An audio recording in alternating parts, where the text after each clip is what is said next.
Bonjour Hervé Morin. Bonjour Caroline. L'indicateur du nombre de reproductions effectives du virus, c'est comme ça qu'on dit, est passé à 1,6. L'indicateur passe donc au rouge pour la Normandie. Combien de cas confirmés y a-t-il aujourd'hui en Normandie ?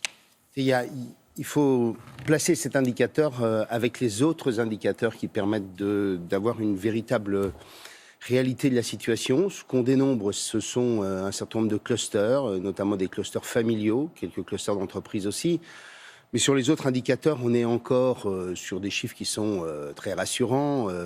Quand on regarde le taux d'incidence, quand on regarde le nombre de personnes positives lorsqu'on est obligé de tester massivement, lorsqu'on regarde aussi quel est le taux d'hospitalisation. Aujourd'hui, en Normandie, je vous donne les chiffres, c'est pas l'unité près, on doit avoir une dizaine de personnes en réanimation. Donc vous voyez bien que dans une région qui a été très peu touchée, dès lors que vous voyez apparaître un certain nombre de clusters, il y a forcément des indicateurs qui sont plus inquiétants. Donc il n'y a pas d'inquiétude de votre part ce matin ? Écoutez, pour l'instant, les autorités sanitaires de la région, et notamment la directrice générale de l'ARS, considèrent que les choses sont sous contrôle. Ce qui est sûr, il faut se le dire, c'est qu'il y a quand même pas mal de gens qui font à peu près n'importe quoi. En Normandie et ailleurs. Et ailleurs. Comme je suis en campagne électorale pour des copains divers et variés, j'étais la semaine dernière, je prends un exemple, rue des Martyrs, dans le 9e arrondissement. Très franchement, dans les bars, dans les terrasses, aux terrasses, on n'avait pas des Parisiens qui étaient très attentifs. Et ce week-end en Normandie, on n'avait pas forcément des Normands ou des Parisiens qui étaient très attentifs. Ça veut dire plus de masques, ça veut dire plus de distance de sécurité, ça veut dire qu'on a repris une vie normale et c'est une erreur, c'est ça que vous dites ? Ce que je dis, c'est que on n'est pas... Le pire pour le pays serait que les indicateurs virent à l'orange ou au rouge, parce qu'on ne peut pas s'offrir le luxe d'un deuxième confinement et d'un deuxième arrêt brutal du pays. Et donc, ça mérite... qu'on soit attentif avec quelques gestes dont on nous dit qu'ils suffisent pour que la situation soit sous contrôle. Alors l'heure est à l'allègement des protocoles, on l'a vu dans le journal de 7h30, notamment dans les entreprises. L'ensemble des enfants sont retournés à l'école. Est-ce que vous pensez, donc il y a ce message de retour à l'activité porté par le gouvernement, est-ce que vous considérez que le message de prudence n'est pas suffisamment justement porté par l'exécutif ? Non, je ne vais pas lui reprocher cela. On peut lui reprocher d'avoir manqué d'anticipation sur la gestion de cette crise. Ça fait absolument aucun doute. On était quand même un pays sans masque ni test. Dire aujourd'hui que le gouvernement ne fait pas le boulot, ce ne serait pas juste.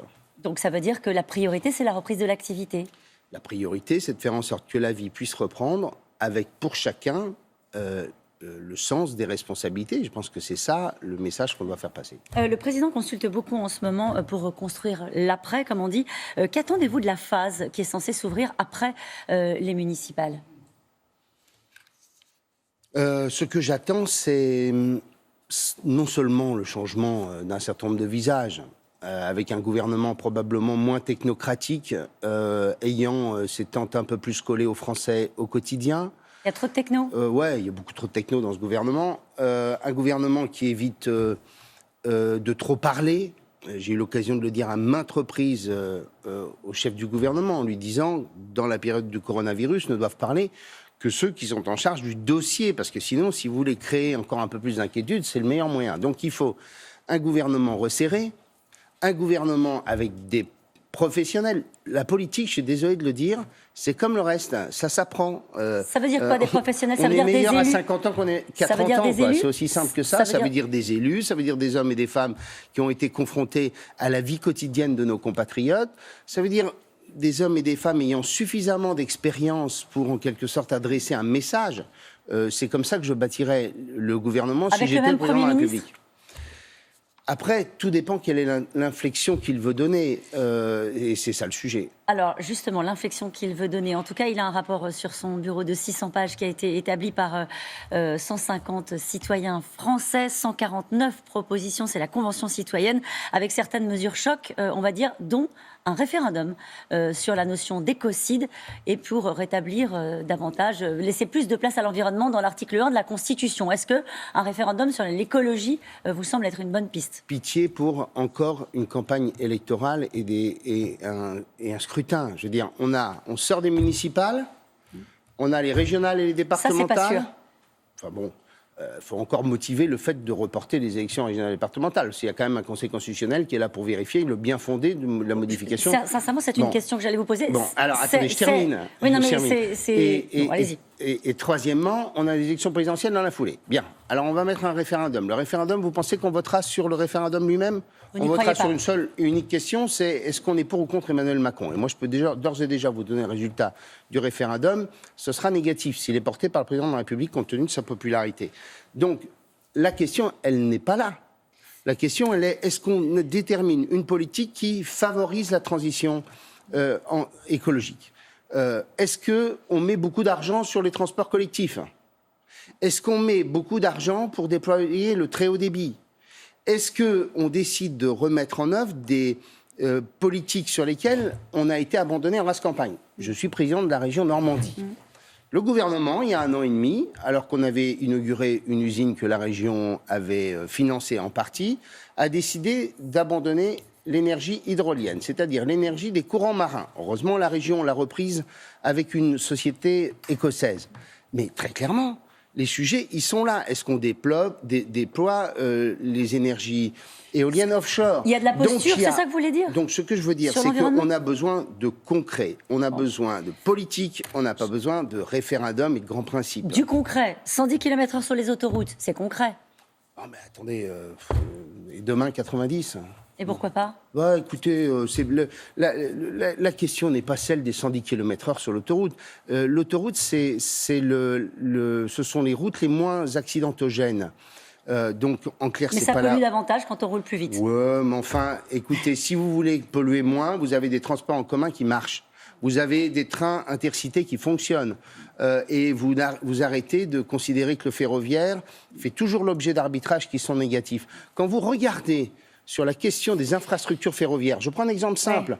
On considérait qu'il fallait mettre au minimum 2,5 milliards. Aujourd'hui, on nous parle d'1,5 milliard. C'est ça les sujets. Ouais. C'est pas d'enquiquiner les Français avec une limitation de la vitesse supplémentaire. Et enquiquiner les présidents de région en reportant les élections régionales. Visiblement, c'est dans les tuyaux, comme on dit. C'est une ambition d'Emmanuel Macron, justement parce qu'il considère que c'est compliqué de se remettre en campagne électorale l'année prochaine. Non, la question, elle n'est pas là.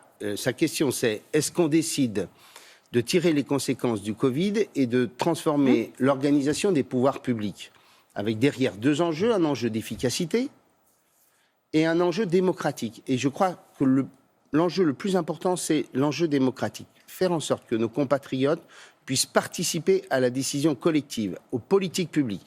Et ça, ce sont les libertés locales qui le permettent. C'est la décentralisation qui le permet. Donc ça, c'est le premier enjeu. Et deuxième, c'est celui d'efficacité et de faire en sorte que notre système public marche mieux en coûtant moins cher. Voilà. Je n'ai pas compris si vous étiez favorable ou pas au report des élections régionales. Je dis que si le chef de l'État ne nous balade pas sur ce sujet, et qu'il a réellement cette ambition, mais il nous l'a déjà fait à 2 reprises en nous disant, après les Gilets jaunes, au moment de la campagne présidentielle, on va changer de système, etc. Il ne l'a pas fait. Et il n'est pas fondamentalement programmé sur cette idée-là. Mais s'il change, et s'il décide de faire de la France un pays moderne, laissant les pouvoirs là où ils doivent être, c'est-à-dire au plus proche des citoyens, je dis que ça se discute. Ça se discute. Éliane Houlette a déclaré sous serment avoir subi des pressions lors de l'enquête dans le dossier Fillon. Le président a saisi le Conseil supérieur de la magistrature. Pour Bruno Retailleau, il y a tout simplement eu une instrumentalisation de la justice par le pouvoir. Que vous inspire ce rebondissement, on va dire, dans l'affaire Fillon ? On n'avait aucun doute que le pouvoir regardait cette affaire de près et que tout ce qu'il pouvait faire ou contribuer à faire pour engager le plus rapidement des procédures contre François Fillon était fait. Personne n'a de doute là-dessus. À l'époque, le président, c'était François Hollande. C'est à lui que vous demandez des comptes ou à celui qui est devenu ensuite président de la République, à savoir Emmanuel Macron ? Vous connaissez les rumeurs parisiennes comme moi. Tout ce que je sais, c'est qu'il y a au moins un certain nombre de personnes qui doivent nous dire quels ont été ce qu'ils ont dit, ce qu'ils ont fait durant cette période.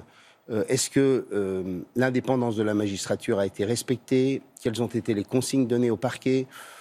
Et je rappelle que le président de la République d'aujourd'hui était à l'époque le ministre de l'économie et des finances, et donc avait au moins la main sur une chose, c'est les déclarations d'impôts de François Fillon.